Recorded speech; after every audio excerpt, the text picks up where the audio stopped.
नमस्कार दोस्तों, मेरा नाम है विमल सिंह। बालाजी स्टडी अड्डा में आपका स्वागत है। डेली सुबह 6 बजे हम आपको करंट अफेयर प्रोवाइड करा रहे हैं। तो आज हम देखेंगे आज की यानी कि 12 अगस्त 2020 की करंट अफेयर पर आधारित कुल जो है वो 10 प्रश्न और एक प्रश्न पिछली वाली करंट अफेयर से हम आपसे भी पूछेंगे। तो चलिए शुरू करते हैं। पहला प्रश्न कह रहा है कि विश्व आदिवासी दिवस निम्न में से किस दिन मनाया जाता है। चारों ऑप्शन है, बताना है आपको कि इन चारों में से कौन सा सही होगा। बात करते हैं उत्तर की, तो आपका 9 अगस्त बिल्कुल जो है वो सही हो जाएगा। 9 अगस्त को विश्व आदिवासी दिवस और इंग्लिश में यदि बात करें तो वर्ल्ड ट्राइबल डे जो है वो मनाया जाता है। ट्राइबल की स्पेलिंग TRIBAL जो है वो होगी।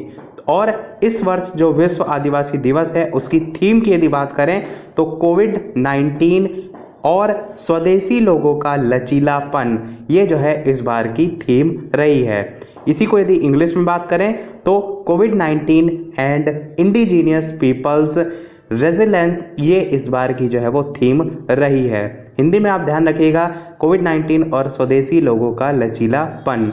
उद्देश्य क्या है? विश्व की जो देशज आबादी है उसके अधिकारों को बढ़ावा देना विश्व आदिवासी दिवस जो है इसका उद्देश्य है। और ये भी कह सकते हैं उनकी रक्षा करना भी उद्देश्य के अंतर्गत जो है वो आता है। इसके अलावा वर्ष 1994 से ये प्रत्येक वर्ष जो है वो लगातार मनाया जा रहा है।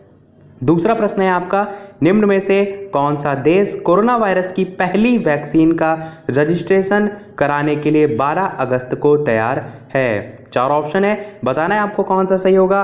तो आपका रूस बिल्कुल सही हो जाएगा। तो रूस कोरोना वायरस की पहली वैक्सीन का जो रजिस्ट्रेशन है वो कराने के लिए 12 अगस्त को जो है वो तैयार है। और रूस के उप स्वास्थ्य मंत्री जिनका नाम है ओलेग ग्रिडनेव, इन्होंने जो है वो घोषणा की है। और आज के ही पेपर में यानी कल के पेपर में आप कह सकते हैं रूस ने ही सफल परीक्षण राष्ट्रपति की जो पुत्री है उस पर जो है वो यानी कि राष्ट्रपति की जो बेटी है उस पर जो है सफल परीक्षण भी जो है वो किया गया है। कल की न्यूज़पेपर में आपने ये न्यूज़ देखी भी होगी। चलिए देखते हैं अपना अगला प्रश्न, तीसरा। किस राज्य में पहला रेशम प्रशिक्षण व उत्पादन केंद्र स्थापित किया जाएगा। चार ऑप्शन है, बताना है आपको इन चारों में से कौन सा सही होगा।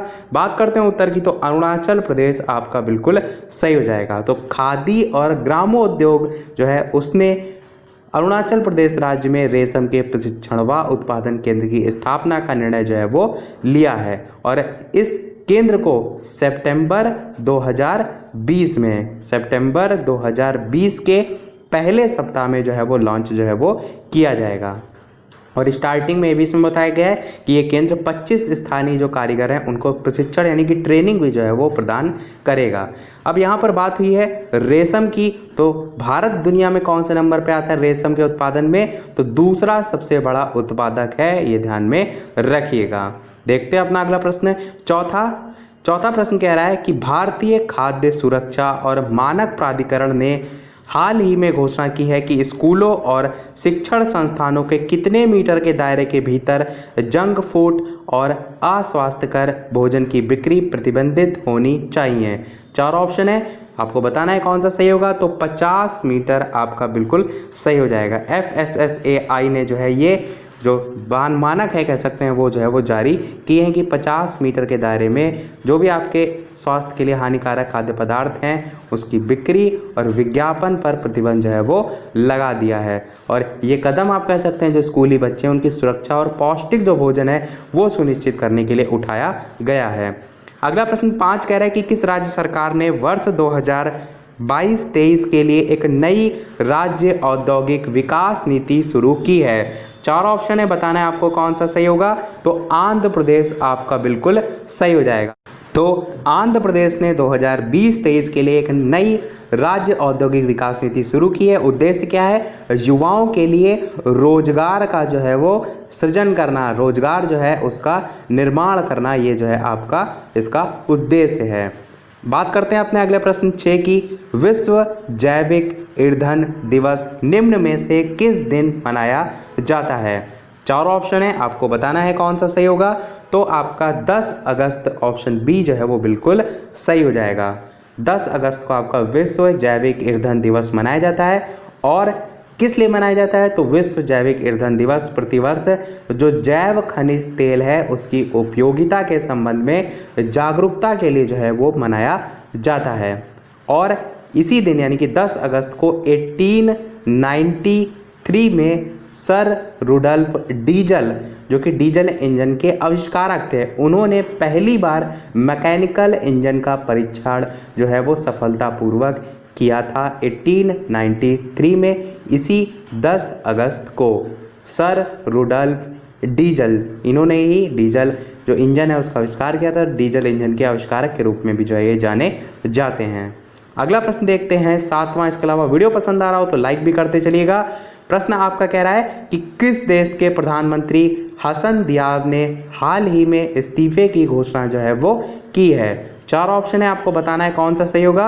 और ये जो PDF आप देख पा रहे हैं टेलीग्राम चैनल पर, इससे पहले कि मैंने एक साथ भेज दी थी, ये जितनी भी आप देख पा रहे हैं ये भी सभी मैं आपको टेलीग्राम चैनल पर भेज दूंगा। नहीं आप जुड़े हैं अभी तक तो वहाँ से जुड़ जाइएगा और एक साथ डाउनलोड कर लीजिएगा। तो बात करते हैं उत्तर की, तो आपका लेबनान जो है वो बिल्कुल सही हो जाएगा। लेबनान की राजधानी जो बेरूत है, इसमें क्या हुआ था, शक्तिशाली धमाके हुए थे और इसके बाद लोगों की मांग के आगे झुकते हुए जो प्रधानमंत्री हसन दियाब हैं, इन्होंने इस्तीफे की घोषणा जो है वो की है। और लेबनान के राष्ट्रपति कौन है? तो माइकल आउन जो हैं वो राष्ट्रपति हैं, जिन्होंने प्रधानमंत्री समेत पूरी सरकार का इस्तीफा जो है वो स्वीकार किया है। अगला प्रश्न देखते हैं 8वां। प्रधानमंत्री नरेंद्र मोदी के अनुसार ग्रेट निकोबार द्वीप में कितने करोड़ रुपए की लागत से एक ट्रांसशिपमेंट पोर्ट का निर्माण करने की योजना है? 4 ऑप्शन है, बताना है आपको कौन सा सही होगा। तो आपका ऑप्शन बी 10,000 करोड़ रुपए बिल्कुल सही हो जाएगा। तो 10,000 करोड़ रुपए जो है इसका कह सकते हैं एक ट्रांसशिपमेंट पोर्ट का निर्माण करने की जो है वो योजना है। देखते हैं अपना अगला प्रश्न 9वां। हाल ही में भारतीय प्रधानमंत्री के द्वारा अंडमान और निकोबार द्वीप समूह के लिए किस परियोजना का उद्घाटन किया गया है? चर्चा में रहा था ये। तो 4 ऑप्शन है, आपको बताना है कौन सा सही होगा। तो पहला वाला ऑप्शन बिल्कुल सही हो जाएगा, यानी कि सबमरीन केबल कनेक्टिविटी परियोजना, ये जो है आपका बिल्कुल सही हो जाएगा। और इसके लिए जो सरकार ने ये सारी चीज़ें यानी कि उपलब्ध कराई हैं, इसका इम्पैक्ट क्या पड़ेगा, फ़र्क क्या पड़ेगा? तो इंटरनेट जो कनेक्टिविटी है उसकी स्पीड काफ़ी जो है वो बढ़ जाएगी। और ये भी कह सकते हैं समुद्री और स्टार्टअप हब के रूप में इसे विकसित करने का जो लक्ष्य है वो जो है वो रखा गया है। तो मेन आपका इंटरनेट कनेक्टिविटी से ही रिलेटेड है, बाकी आप कह सकते हैं इससे अन्य काम भी जो है वो लिए जाएंगे। देखते हैं अपना अगला और इस वीडियो का लास्ट प्रश्न। इसके अलावा वीडियो अभी तक आपने लाइक ना किया हो तो वीडियो को लाइक भी अवश्य कर दीजिएगा। देख लेते हैं अपना प्रश्न है कि किस राज्य सरकार ने इंदिरा वन मितान योजना के शुभारंभ की घोषणा जो है वो की है? एक प्रश्न भी हम लास्ट में आपसे भी पूछेंगे। तो 4 ऑप्शन है, बताना है आपको कौन सा सही होगा। बात करें उत्तर की तो छत्तीसगढ़ आपका बिल्कुल सही हो जाएगा। छत्तीसगढ़ के मुख्यमंत्री कौन है? भूपेश बघेल। तो उन्होंने स्वदेशी लोगों के अंतर्राष्ट्रीय दिवस की पूर्व संध्या पर जो है वो इंदिरा वन मितान योजना के शुभारंभ की घोषणा जो है वो की थी। किससे संबंधित है? तो छत्तीसगढ़ के जो वन आवासी हैं उनका समर्थन करने और आत्मनिर्भरता हासिल करने के उद्देश्य से जो है कहीं ना कहीं इसकी एक पहल जो है वो की गई थी। चलिए देख लेते हैं अब अपना वो प्रश्न, जैसे कि सभी वीडियो में हम आपसे एक ना एक प्रश्न पूछते हैं। तो इस वीडियो का आपके लिए प्रश्न कल की करंट अफेयर से है कि प्रधानमंत्री नरेंद्र मोदी ने 8 अगस्त 2020 को राष्ट्रीय स्वच्छता केंद्र का उद्घाटन निम्न में से किस शहर में किया? Option A Jaipur, option B Kanpur, option C Delhi या ऑप्शन डी पटना। तो इन चारों में से कौन सा सही होगा? अपना उत्तर वीडियो के मेन कमेंट में टाइप करके अवश्य बताइएगा। बात कर लेते हैं कल की करंट अफेयर के सही उत्तर की। तो भारत का पहला हिम तेंदुआ संरक्षण केंद्र मैंने पूछा था, तो आपका उत्तराखंड जो है वो बिल्कुल सही हो जाएगा। भारत का पहला हिम तेंदुआ संरक्षण केंद्र। इसी के साथ हमारी आज की करंट अफेयर समाप्त होती है। आज के वीडियो में इतना ही।